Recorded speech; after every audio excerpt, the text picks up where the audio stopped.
गरीब गुब्बारे वाला। शाम का समय था। मुंबई जैसे शहर के एक पार्क में बच्चों की हंसी गूंज रही थी। उसी भीड़ के किनारे एक दुबला पतला आदमी रंग बिरंगे गुब्बारे लिए खड़ा था। उसका नाम था गोपाल।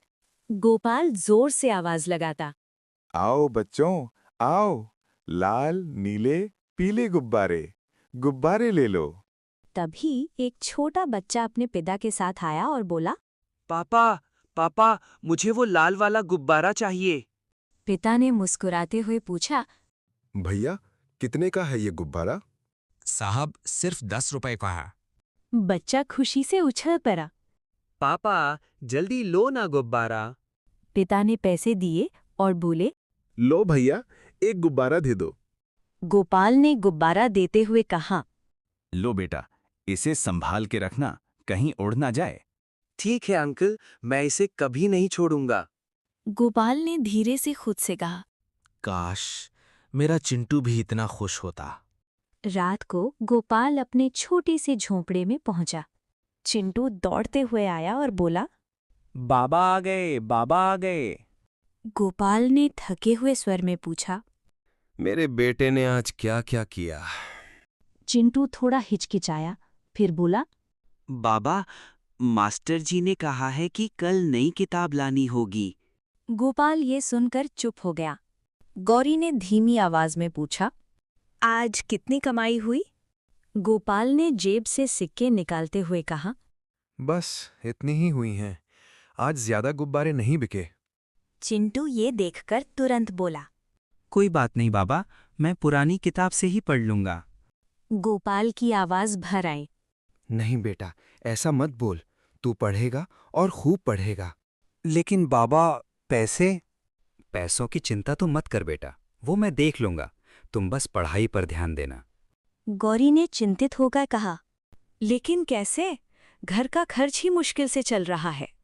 कुछ ना कुछ रास्ता तो जरूर निकलेगा। मैं और भी ज्यादा मेहनत करने की कोशिश करूंगा।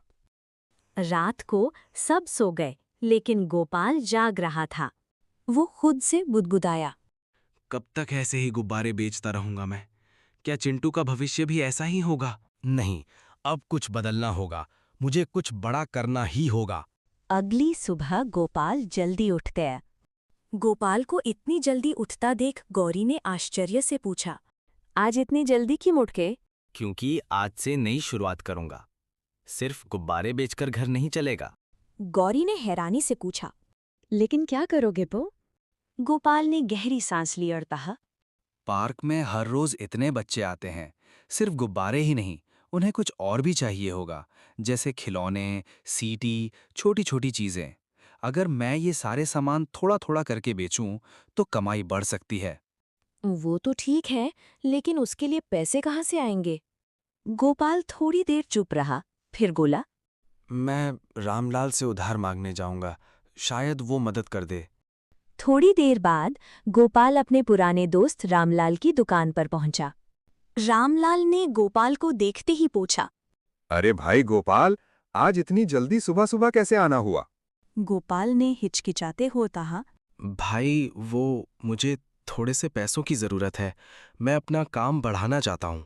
रामलाल ने गंभीर होकर पूछा। कितने पैसों की जरूरत है? बस 500 रुपए की। मैं धीरे धीरे करके लौटा दूंगा। रामलाल कुछ देर सोचकर बोला।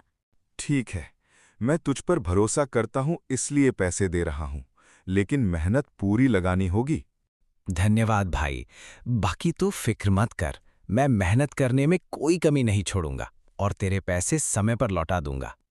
उस दिन गोपाल ने कुछ नए खिलौने, सीटी और छोटी छोटी चीजें खरीदी और पार्क में जाकर बैठ गया। वो पहले से ज्यादा उत्साह में आवाज लगाने लगा। आओ बच्चों आओ, गुब्बारे के साथ खिलौने भी लेकर जाओ। सीटी, कार, डॉल सब मिलेगा। एक बच्चा दौड़कर आया।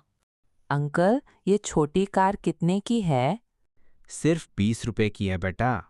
बच्चा खुशी से बोला। मम्मी, मुझे यही वाला चाहिए। धीरे धीरे गोपाल के पास बच्चों की भीड़ लगने लगी।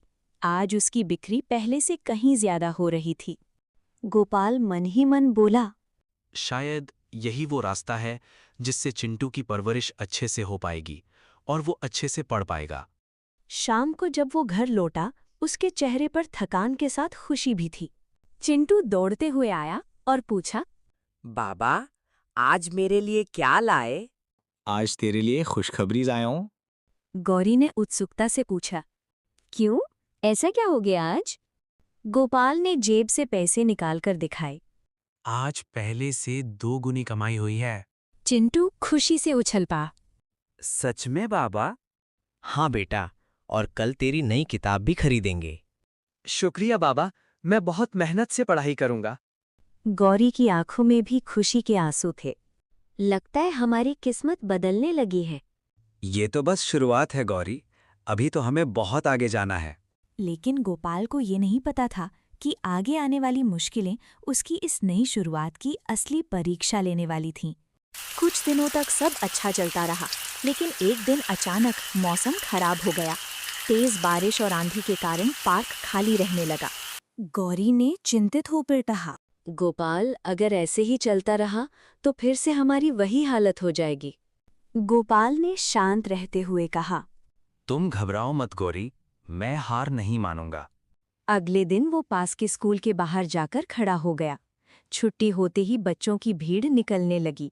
गोपाल ने जोर से आवाज लगाई, आओ बच्चों आओ, नए नए खिलौने और गुब्बारे ले लो। धीरे धीरे वहां भीड़ बढ़ने लगी। एक बच्चा बोला, मम्मी, मुझे ये सीटी चाहिए। धीरे धीरे वहां भी उसकी बिक्री होने लगी। गोपाल मन ही मन बोला, अब समझ आ गया है, जगह बदलनी पड़े तो बदलेंगे, लेकिन मेहनत नहीं छोड़ेंगे।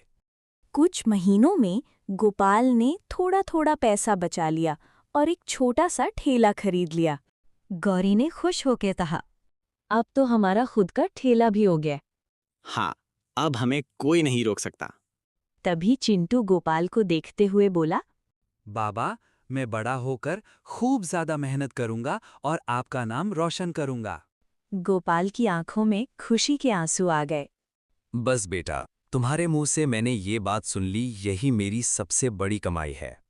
धीरे धीरे उनकी जिंदगी सुधरने लगी और गोपाल ने साबित कर दिया, गरीबी इंसान को रोक नहीं सकती अगर उसके इरादे मजबूत हों।